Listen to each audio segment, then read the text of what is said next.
versículos 8 e versículo 11.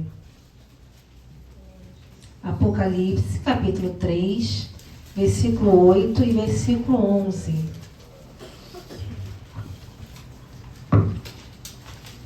Diz assim a palavra do Senhor. Versículo 8.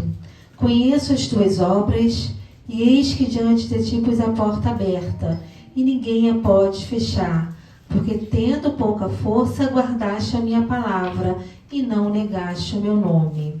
Versículo 11. Eis que venho sem demora, guarda o que tens, para que ninguém tome a tua coroa. A igreja pode se assentar. Deus é bom, feliz em poder estar aqui, receber minha família que está ali, a Amanda, a Gabi, o presbítero Augusto, são minha família em Cristo, e eu brinco que eu fui Noemi e eles foram Ruth na minha vida. Porque no momento da adversidade, Deus levanta Ruth para te ajudar. Deus levanta Cirineu para te ajudar a carregar a cruz. E eles foram e são isso na minha vida. Agradeço a presença aqui. E eu estava pela manhã no trabalho, estudando essa palavra, não sabia que iria pregar.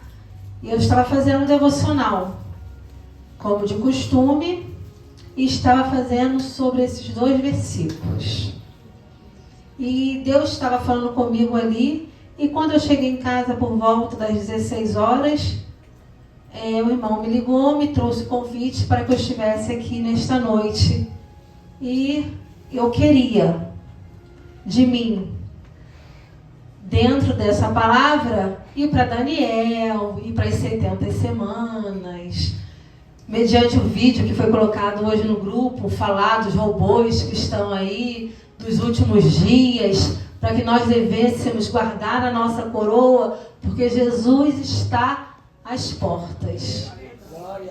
Mas antes de falar aquilo que eu quero, que eu queria, que eu não quero mais, que eu queria falar, eu tenho que trazer aquilo que o Espírito Santo colocou no meu coração. E antes de eu entrar, vamos trazer um pouquinho de uma introdução. Aqui, nesse capítulo 3, começa a se falar o anjo da igreja que está em Filadélfia, a partir do capítulo 7, a 6ª carta a Filadélfia. E a Filadélfia, ela era considerada uma igreja pequena, uma igreja menosprezada, uma igreja ignorada, e ela não era uma igreja que possuía posses, não tinha riqueza, e ela era perseguida pelos judeus daquela cidade. Mas mesmo sendo mal vista pelos moradores daquela cidade, Deus tinha um bom olhar sobre aquela cidade. E tem um versículo que me chama muito a atenção. Tendo pouca força.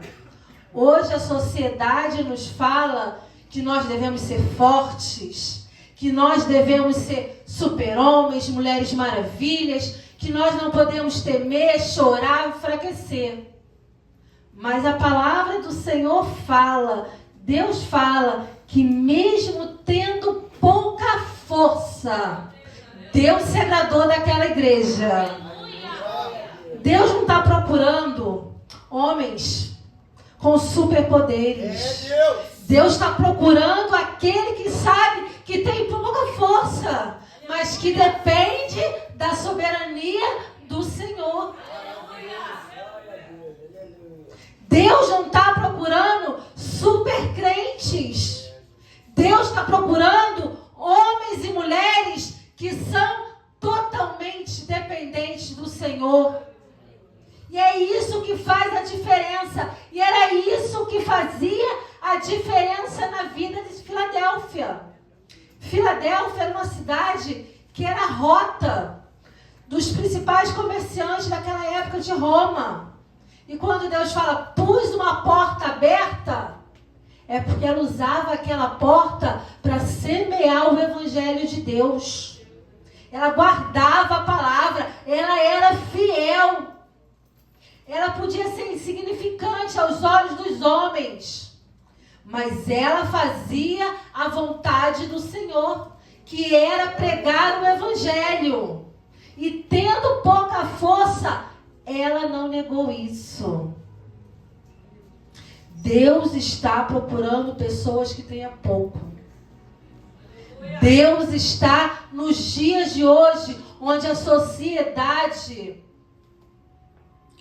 prega que precisamos ter muito, que precisamos ser grandes. Deus está procurando quem tem pouco. O profeta lá em 2 Reis, capítulo 4, versículo 2, pergunta, o que tu tem?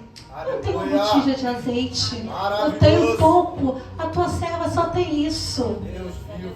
É isso que Deus quer. Quem tem pouco, mas está disponível a dar. Quem tem pouco, mas está disponível a doar. Quem tem pouco, mas tem o coração voltado para dividir. Nós sempre temos. Mesmo na luta, a gente tem fé para levantar alguém que está caído. Mesmo na dificuldade, a gente tem uma palavra de ânimo. Como a irmã que falou, às vezes o sorriso está no rosto, mas o coração está machucado. Mas não falta aquela palavra de falar, Jesus te ama. Jesus pode salvar a tua vida. A gente sempre tem para dar. Por mais difícil, por mais na prova, por mais na luta.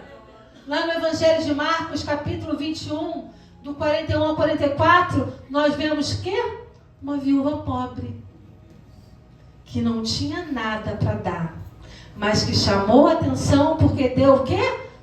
Tudo. 2 moedas. Ela deu as suas 2 moedas. Parece até pouco, mas ela não estava presa.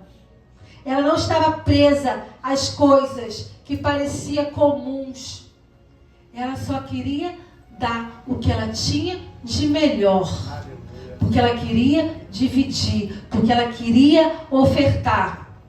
E falar em oferta, em João capítulo 13, há umas 2 semanas, quando eu tive uma oportunidade de saudação, eu trouxe essa palavra aqui, onde fala que Maria derramou nardo puro.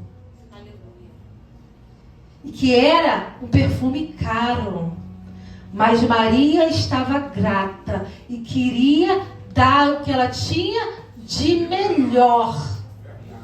Ela queria adorar a Jesus com o que ela tinha de melhor. E aqui eu não estou falando de valores, eu estou falando de adoração. De dar aquilo que nós temos de melhor. E Maria era muito grata. Eu falei aquele dia, no primeiro culto do ano, sobre gratidão. Quando Deus muda o quadro da nossa vida, o nosso coração fica tão cheio de gratidão que a gente quer ofertar, que a gente quer dar, que a gente quer derramar. E quando a gente derrama aquilo que é o de melhor que nós temos, o perfume enche a casa. E voltando ao versículo aqui, quando fala, guarda o que tens. E Filadélfia guardava 3 coisas que eu aprendo. Filadélfia guardava 3 coisas. Primeiro, ela guardava pouca força que ela tinha. Porque a palavra fala que ela tinha pouca força. E ela guardava a palavra do Senhor. Quando a gente fala guardar, não é só ouvir, não. Guardar é valorizar, é proteger, é cuidar, é zelar. E Filadélfia era assim.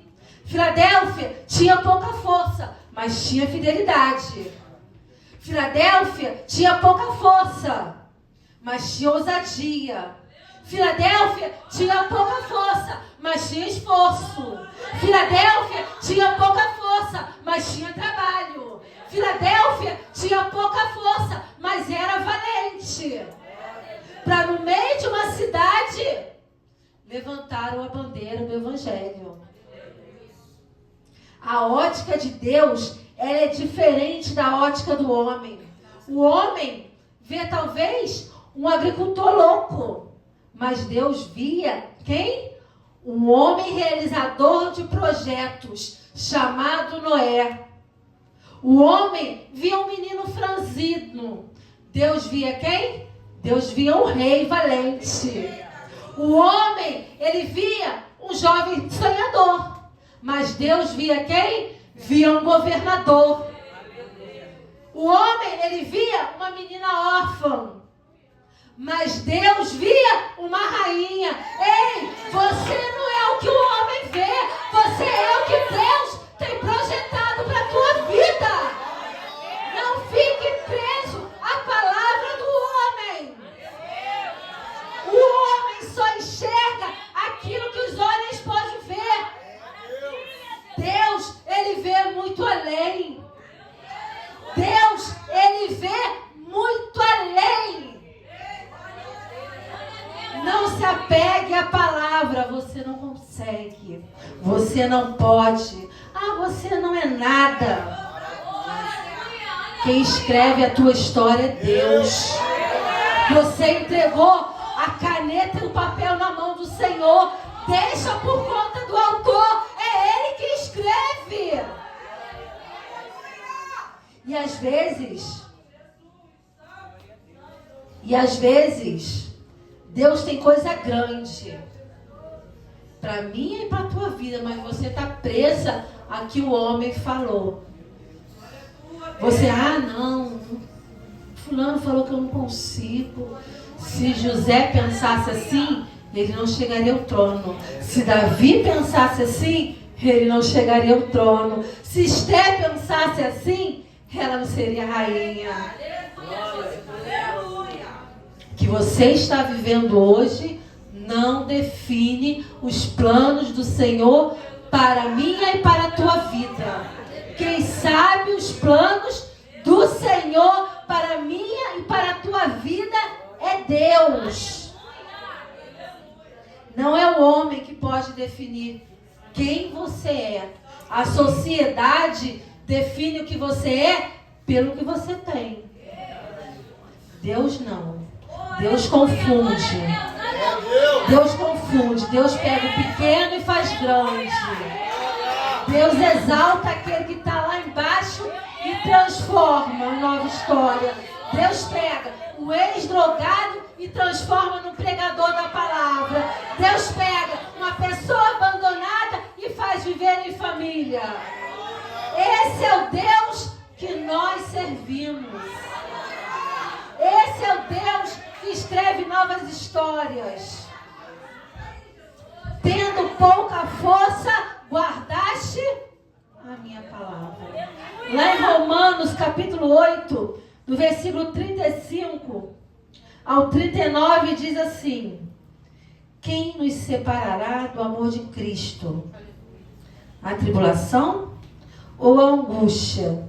Ou a perseguição? Ou a fome? Ou a nudez? Ou o perigo? Ou a espada? Como está escrito, por amor de ti somos entregues à morte todo dia. Somos reputados como ovelhas para o matadouro. Mas em todas estas coisas somos mais que vencedores por aquele que nos amou. Porque estou certo de que nem a morte, nem a vida, nem os anjos, nem os principados, nem as potestades, nem o presente, nem o porvir, nem a altura, nem a profundidade, nem alguma outra criatura nos poderá separar do amor de Deus que está em Cristo Jesus, nosso Senhor.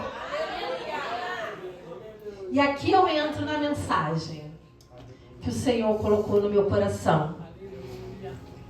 E aqui eu entro no que Deus mandou eu dividir com vocês.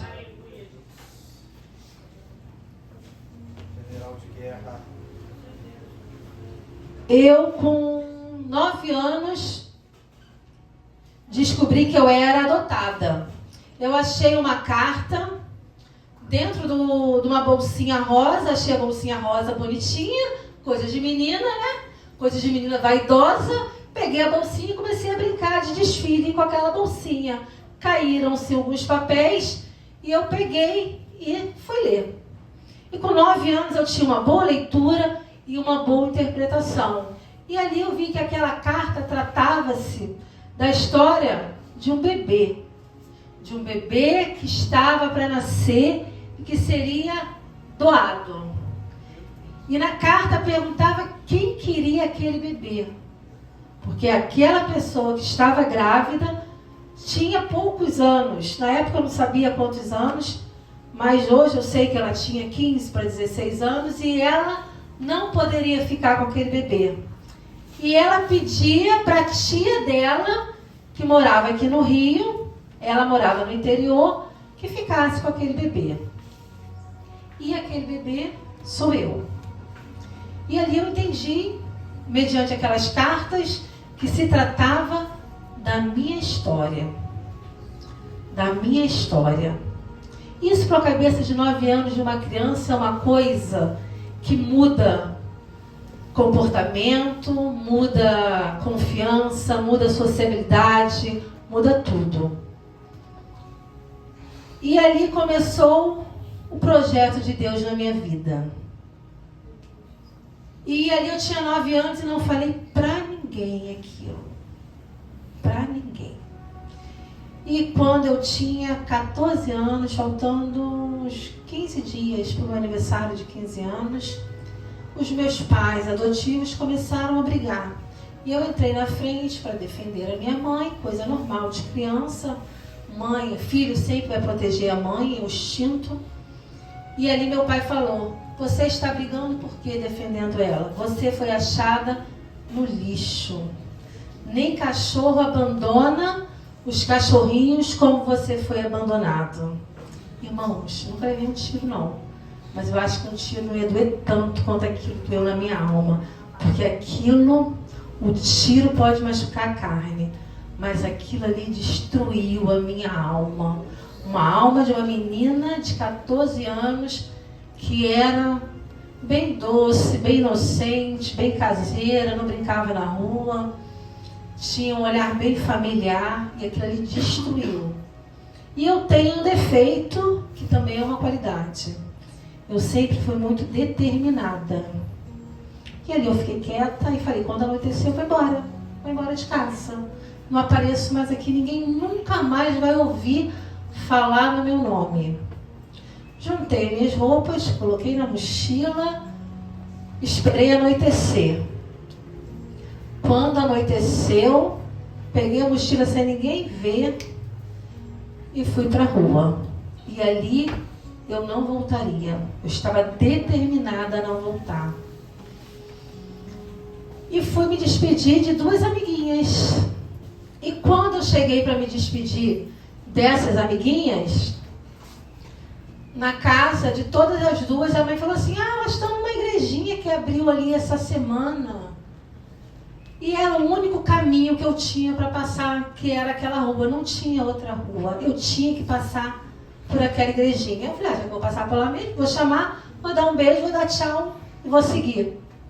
Quando eu cheguei, a recepcionista daquele lugar, que até hoje eu chamo de tia Maria, falou assim, elas estão aqui sim, minha filha, mas elas estão sentadas lá na frente, o culto já está acabando, entra, senta aqui no último banco, que daqui a pouco você fala com elas. Eu entrei e sentei. E ali, o pregador, que é meu amigo, que eu falo que é meu pai na fé, estava trazendo uma palavra. Isaías 49:15, que foi lido aqui nesta noite. Pode a mulher esquecer-se do fruto do seu ventre? Todavia, se essa se esquecer, eu não me esquecerei de vós. E aquele homem começou a falar, eu nunca tinha ouvido falar de Deus. Meus pais eram espíritas. O que eu conhecia de religião era o espiritismo. Eu nunca tinha ouvido falar em Jesus Cristo. E aquele homem começou a falar: você pode estar pensando em ir embora de casa, mas Deus tem um projeto para a tua vida. A tua mãe pode ter te abandonado, o teu pai pode ter falado de você, mas Deus não te abandona, Deus não te esquece. Volta para a tua casa, porque Deus quer se apresentar para você. E eu chorando naquele último banco sozinha, falei: Senhor, eu não te conheço, mas se o Senhor existe, se é isso aí que esse moço está falando, segura nas minhas mãos. Porque eu sou falha, eu sou criança. Mas se o Senhor é meu pai, como ele está falando, o Senhor jamais vai me abandonar. Então segura nas minhas mãos. E ali eu levantei minhas mãos e o Senhor Jesus me aceitou. Eu tinha 14 anos. Hoje eu tenho 44. Tem 30 anos isso. E o Senhor Jesus nunca largou a minha mão. Todo mundo na minha vida. Até 2019 eu vou chegar e vou falar para vocês. Todo mundo até 2019 largou as minhas mãos e virou as costas. Mas o Senhor Jesus nunca largou. E se eu estou de pé aqui hoje, é porque o Senhor Jesus é a minha força, é a minha fortaleza. E ali, com 19 anos, 18 para 19 anos, eu comecei a namorar na igreja, eu casei, fiz tudo certinho. Depois de 7 anos eu tive o meu primeiro filho. Depois de 14 anos eu tive o meu segundo filho. E a gente continuava trabalhando, a gente continuava servindo ao Senhor, a gente continuava batalhando, porque crente trabalha. Porque o que não falta dentro de uma igreja é trabalho. Os campos estão aí. E trabalhava, irmãos. Trabalhava. E chegou em 2019. Eu vou tentar resumir um pouquinho, né? Porque é muito grande tudo. Chegou em 2019, última Santa Ceia do ano. O Senhor usou um vaso e falou assim para mim: eis que eu vou permitir um vento na tua saúde, mas não temas, porque eu sou contigo. Pode todo mundo virar as costas, mas eu sou a tua força, a tua fortaleza, e eu te sustento. Eu falei: Deus já falou que está comigo, né? Então tá bom, tá tranquilo. Tá tranquilo. Continuei. Não temas. Hoje, quando Deus fala para mim não temas, eu já estou assim, ó, tremendo. Porque eu não sabia o que é não temas. E passaram esses 5 dias, eu comecei a passar mal. Eu tinha esquecido disso, comecei a passar mal. Aí fui para a emergência do hospital ali em Bangu, chamado São Mateus. Aí faz isso, faz aquilo, voltei para casa. Um monte de injeção, voltei para casa. 2 dias de novo, estava na emergência. Voltei para casa. Passei o Natal como? De cama. Ano novo, na emergência. Saí do hospital no dia 31, 10 horas da noite. Emergência. Aí, meu pastor na época, a filha dele me orientou: vai à Santa Casa. Lá é uma escola de medicina. Lá eles tem ótimos especialistas, lá eles vão buscar a causa. Porque só indo em emergência e indo a outros médicos como você está indo, ninguém está descobrindo. Vai lá. E assim eu fiz. Fui à Santa Casa. E lá recebi, depois de um processo de 3 meses, de uma bateria de exames, recebi o primeiro diagnóstico. Eu tinha artrite reumatoide, que é um problema que ataca os ossos.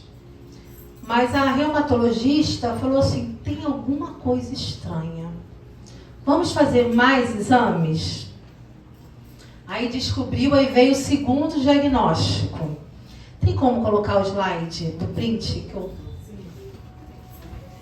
Aí veio o segundo diagnóstico, colangite biliar primária, que é uma doença hepática, é uma doença no fígado e que é uma doença rara, pouca conhecida. Eu vou às emergências às vezes e ninguém sabe, os médicos não sabem. Eu chego à emergência e o médico fala assim, eu não sei o que eu vou passar, o que você quer tomar? Aí eu falo, milkshake, coisa que eu gosto, né, gente? Aí eu fiz esse exame,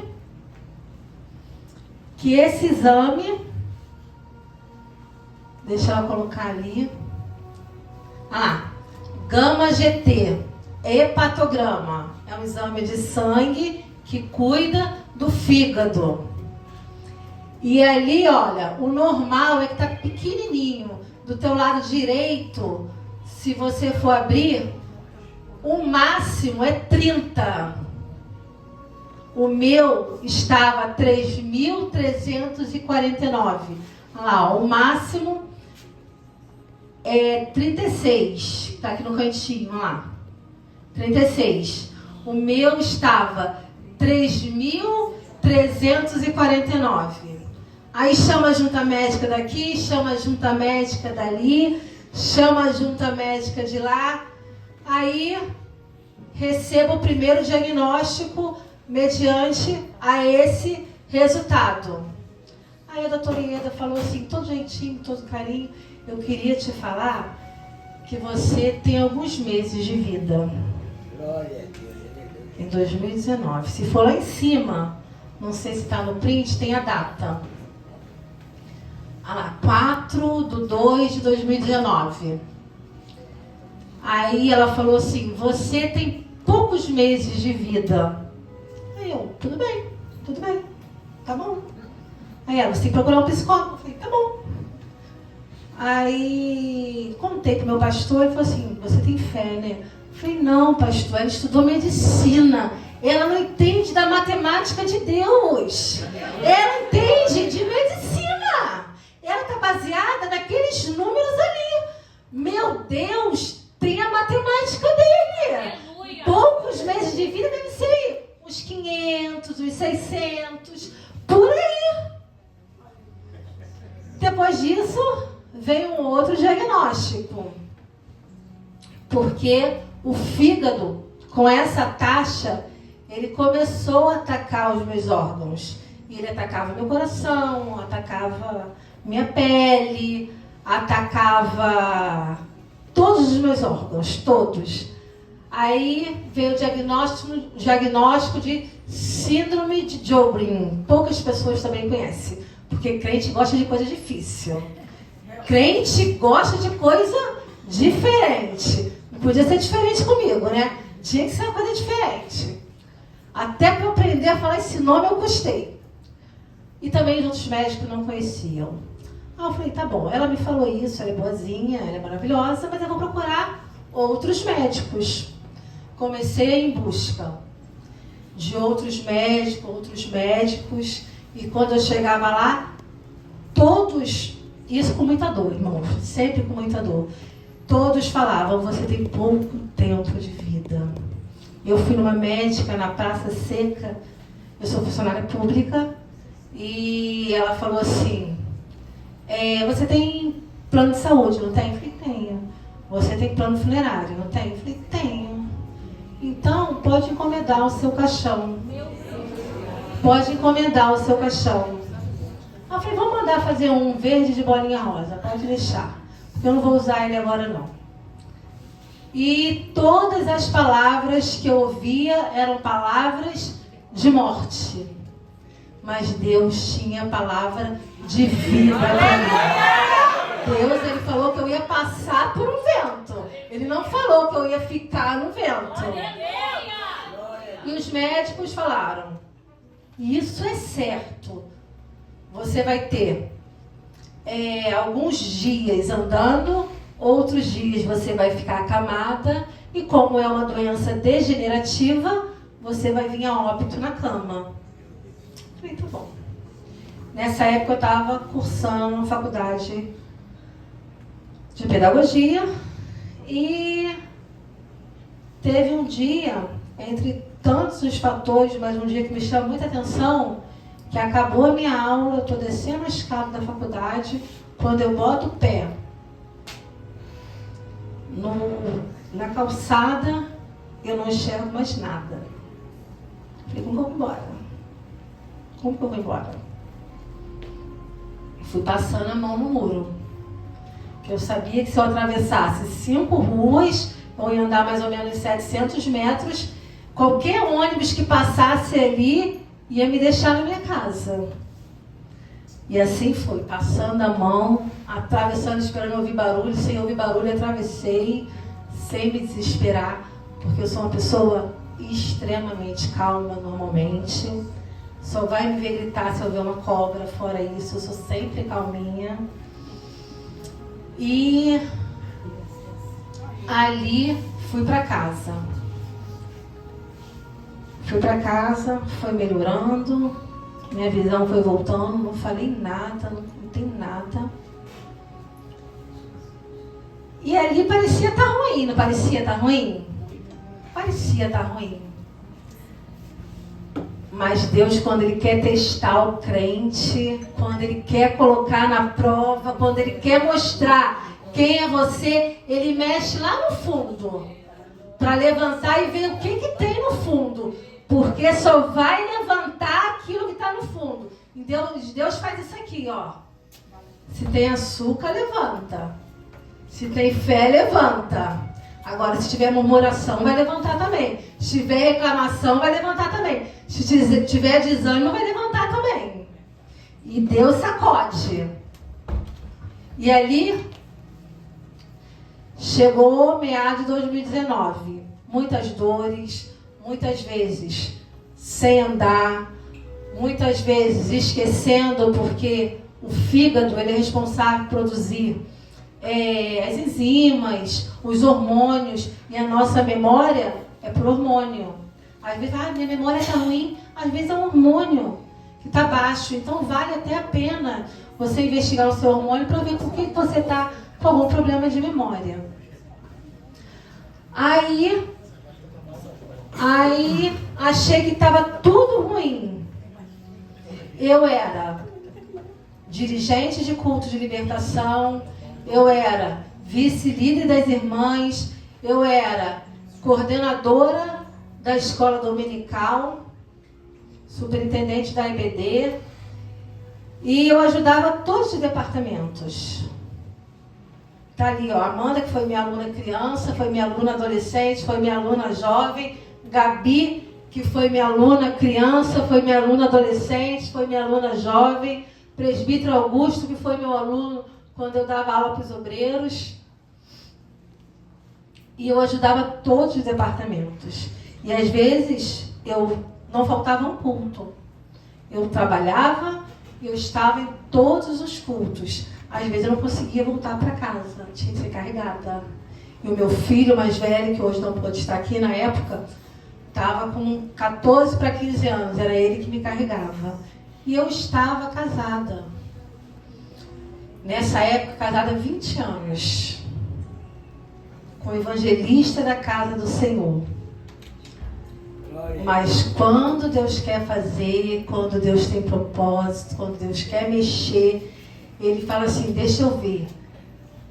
Se o meu amor está em você, se a altura, se o que pode afastar você, se é a morte, se é a vida, se é a profundidade, se é o principado, se é a potestade, se é o presente ou se é o futuro, o que vai te tirar da minha presença?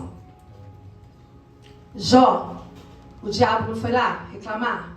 Ah, se é fácil servir a Deus, toca ali, ó, toca lá. Eita agora. Aí, Deus não te deixa. Deus não te deixa na prova sem te avisar. Deus te avisa. Às vezes a gente que não está ligado para ouvir.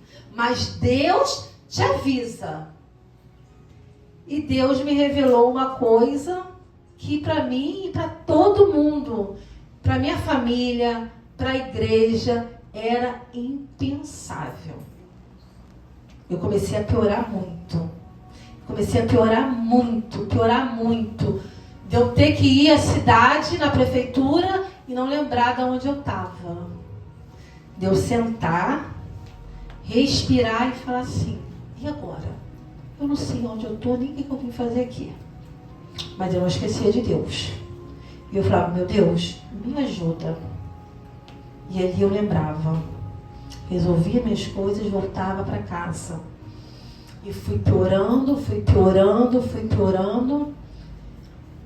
E Deus me trouxe uma revelação.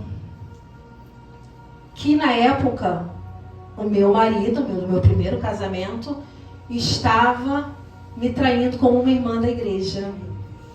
E como que eu vou contar que o evangelista, vice do pastor, dirigente do culto de libertação, como que eu vou falar isso? Cheguei para o meu pastor, que me chamava de minha filha preta, porque ele era muito branco. E eu sempre gostei muito de praia. Aí falei para ele, olha só, Deus me revelou isso. Aí ele falou, meu amorzinho, você está fragilizada. Você está com vários diagnósticos de vários médicos, que você vai morrer. Esquece isso. Só que tem uma coisa. Eu conheço a voz do meu pai. Eu posso esquecer de um monte de coisa. Eu posso esquecer até quem eu sou. Mas eu não esqueço a voz do meu pai. Porque em todos os dias, em todos os momentos, Ele esteve comigo.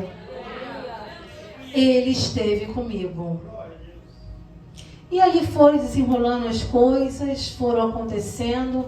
Eu não tinha tempo para me desgastar.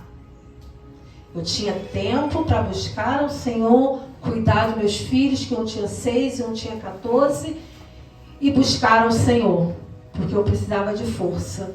E às vezes que eu passava mal, que eu não conseguia me levantar, que eu caía no chão, esse meu filho que ia para a cozinha fazer comida, esse meu filho que me pegava do chão, me colocava na cama. E eu não tinha força para coisas pequenas. Eu tinha que me concentrar em estar viva, em lutar.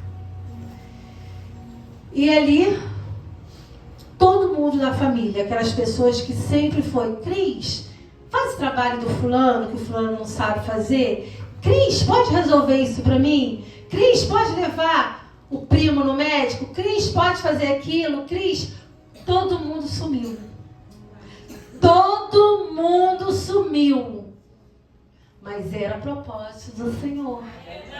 Deus queria passear comigo no deserto.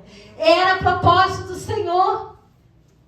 Eu entendo que Deus queria ter um particular comigo. Porque se hoje eu sou quem eu sou, foi porque eu passei por isso. E eu continuei indo aos médicos. E ali, teve um dia que eu falei assim, Senhor, para mim não dá. Sofrer esse tipo de violência dentro da minha casa, porque a violência não se constitui apenas numa violência física. A violência, ela abrange o âmbito emocional, espiritual, moral. E eu estava sofrendo todos os tipos de violência. Só não estava sofrendo a violência física, porque o Senhor não permitiu.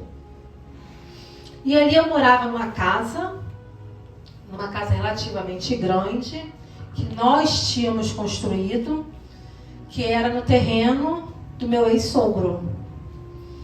Uma casa de 2 andares, com 3 quartos, sala, cozinha, banheiro. E ali ele foi embora de casa. Ele apostatou, foi comprovado. Ele foi embora com essa irmã, que era minha liderada, e ele foi excluído, e ela foi excluída, e eu continuei ali na igreja. Mas aonde eu ia,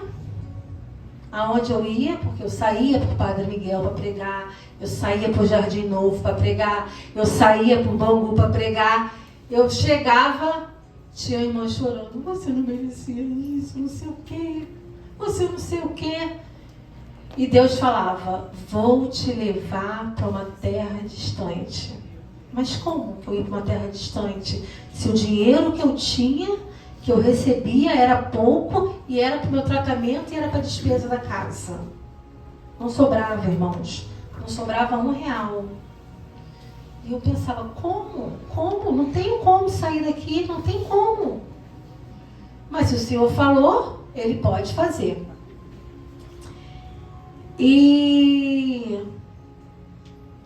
eu fui a uma igreja, lá na Avenida Brasil, em Bangu, e quando eu estava voltando da igreja, estava dentro do Uber com meus 2 filhos, Deus falou claramente comigo, não vá para casa hoje.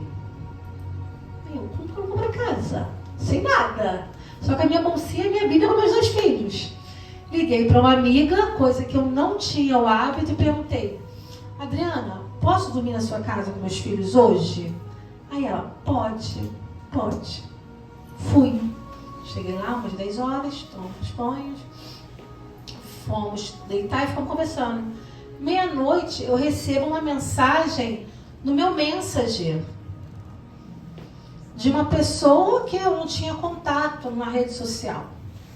Era uma pessoa ligada à família dele, falando, eu estou com tráfico na tua casa. Se você voltar para essa casa, a gente te mata. E eu não respondi, desliguei o telefone, orei, e Deus tinha me dado um sonho que eles iam tentar tirar os meus filhos de mim. E ali você liga, fulano, ora porque eu preciso de oração. Não tem uma coisa que não pode mexer em filho. Mexeu em filho, a mãe muda. E eu comecei, gente, vamos orar. Eu preciso que ore, eu estou orando. Eu preciso de suporte, vamos orar. E fiquei orando. 2 meses depois, apareceu uma proposta de um apartamento lá em Bangu, no estado do Sena, para eu comprar. E tinha o valor de uma entrada que eu não tinha aquele dinheiro. Eu não tinha nenhum real no banco, nenhum real. E eu falei assim, o não eu já tenho, né? Vamos tentar o sim. Que se Deus falou, Deus pode cumprir.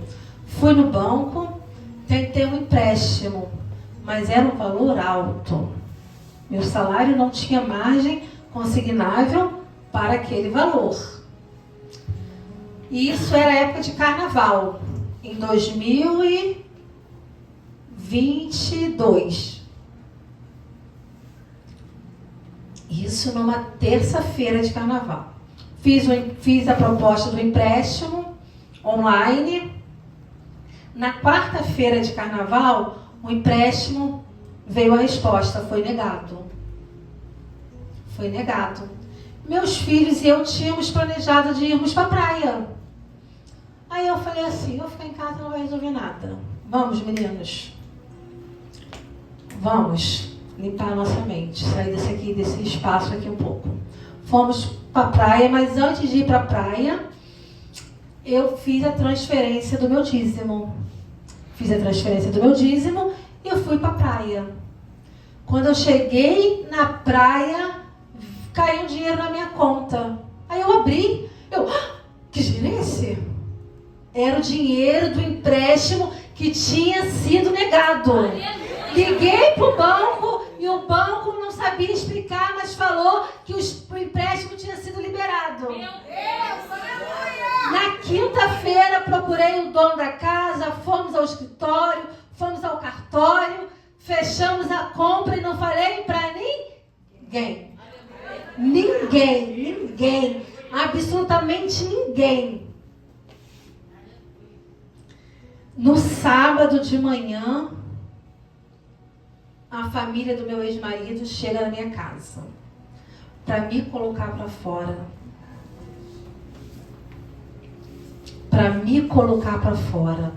E nisso eu já tinha ido de carro levando algumas coisas. Roupa, no sábado mesmo de manhã.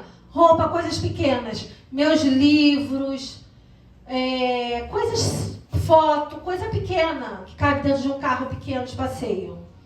Quando eu voltei, eu não fui permitida mais de entrar. Já tinham levado tudo. Eu poderia ter ido à polícia, poderia ter ido ao advogado, mas Deus falou não. Vós calareis e eu pelejarei por vós. Falar é fácil, viver isso, porque você conhece as leis, você quer reclamar, você quer falar, você quer brigar, você está no seu direito. Mas Deus falou não. E o segredo do crente está na obediência. Já viu aquela criança que vai bater no pé? Eu não quero, mas faz. Eu fui assim. E eu ajoelhava toda noite e falava, mas não é justo. Mas não é isso. Mas não está certo. Mas tudo bem, o Senhor mandou, eu estou fazendo. Mas eu não concordo. Quem sabe para concordar com alguma coisa, né? Mas eu ficava indignada, porque tem coisas que têm valor emocional. Tem coisas que não é dinheiro. Tem coisas que você tem apego emocional. E de vez em quando eu ainda lembro de ir procurar uma coisa e falo, cara, eu não trouxe isso. Minhas apostilas que eu gostava de escrever, meus estudos, minhas coisas, eu perdi tudo. Meu computador, perdi tudo. E ali era recomeçar. Deus falou que a glória da segunda casa seria maior que a da primeira. Ah, missionária Cristiane, você ficou bem de saúde? Não, continuei tratando. Deus permitiu que a serpente não matasse Paulo, mas não livrou Paulo da dor da picadura da serpente. Então Deus permite algumas coisas. Deus permite. E você vai dando glória a Deus. Porque você confia no teu Redentor que vive. E ali eu fui a uma consagração numa igreja, lá em Vicente de Carvalho. Estou acabando já, irmãos. Lá em Vicente de Carvalho. E uma irmã que nunca me viu, estava com a Gabi e com a Amanda. Era a primeira vez que eu estava lá, falou assim, eis que eu vejo isso, e eu vejo uma certidão na sua mão. As meninas que me conhecem sabem que eu gosto de estudar, que eu tenho alguns projetos. Aí pensaram o quê? Na área profissional, na área do concurso. Mas Deus já tinha falado do meu coração que era um novo casamento. E eu falava, não quero, não preciso. Pra quê? Não quero. Estou muito bem sozinha. E foram passando alguns meses e Deus falando. E Deus me deu um sonho.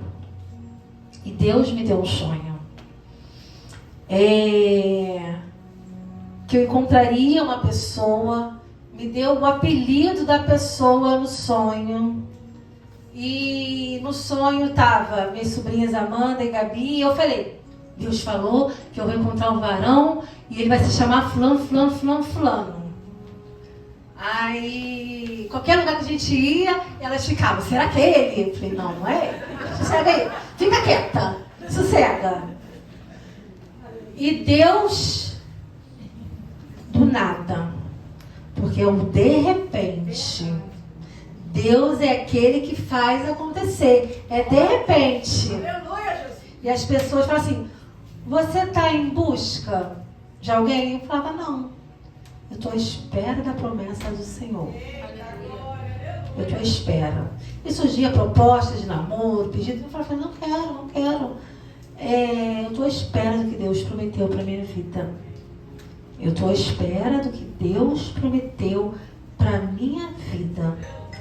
E ali eu conheci Nicodemos, que é o meu atual marido.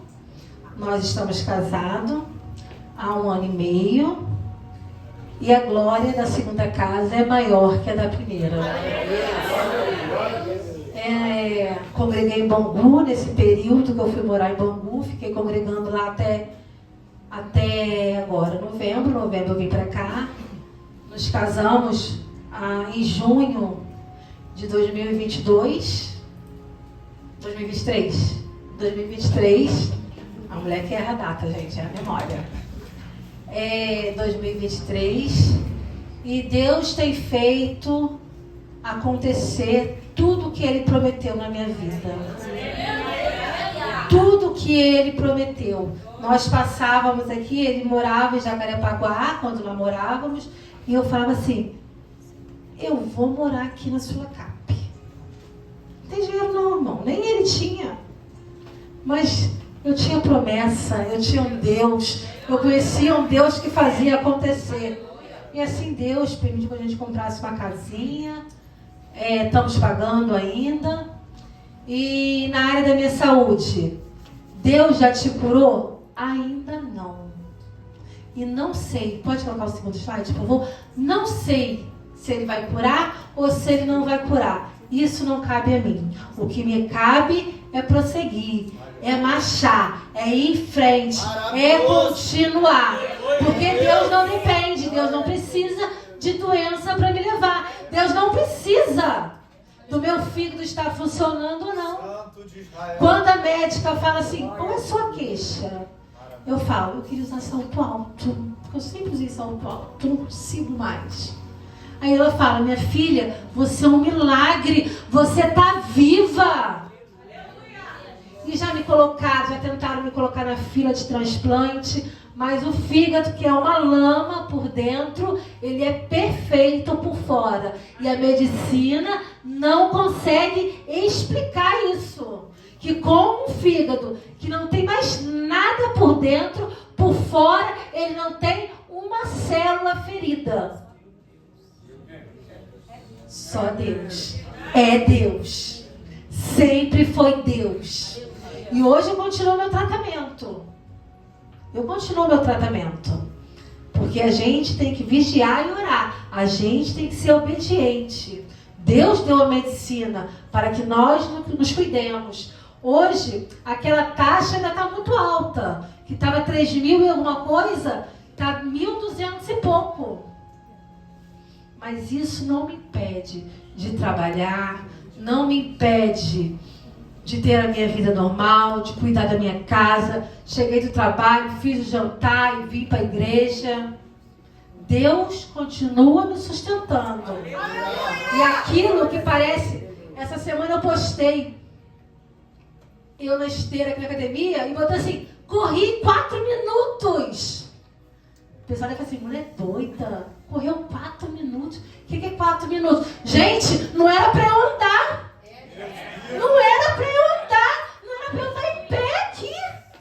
Correr 4 minutos. É uma alegria, é uma felicidade que quem viu, e eu compartilho, corri, é uma conquista. Quem não tem memória, a médica falou que era degenerativo, que eu ia esquecer tudo, que eu não ia conseguir aprender nada. Eu já fiz 40 cursos nesse tempo, depois da minha faculdade. Eu já estou na 3ª pós-graduação. Eu consegui uma bolsa na PUC de 90%. Minhas aulas são segundas e quartas. E eu aceitei porque minha igreja era culto, era terça e quinta, porque se fosse dia de culto, eu não teria aceitado. E quando saiu o primeiro resultado, agora em dezembro, a minha nota foi a maior. Isso não é para minha honra, não. Isso é para a honra de Deus. Porque humanamente, eu não poderia. Humanamente, eu não consigo. Mas Deus é aquele que faz. E eu quero te dizer para encerrar aqui nesta noite. Toda a glória para ti, meu Pai. Eis que venho sem demora. Guarda o que tu tens. Não deixa nada roubar a tua coroa. Não é a doença, não é a saúde, não é o homem, não é o marido, não é a esposa, não é o desemprego. Nada pode roubar a tua coroa. Porque o que te aguarda lá em cima, o que me aguarda lá em cima, é muito maior. É muito maior. É muito maior. Deus não procura super-homem nem Mulher Maravilha. Deus procura aquele que confia nele. E que nesta noite nós possamos declarar: a nossa confiança está no Senhor. A nossa confiança não está em cavalos, não está em cavaleiros. A nossa confiança está no Senhor dos Exércitos. E assim eu agradeço essa rica oportunidade.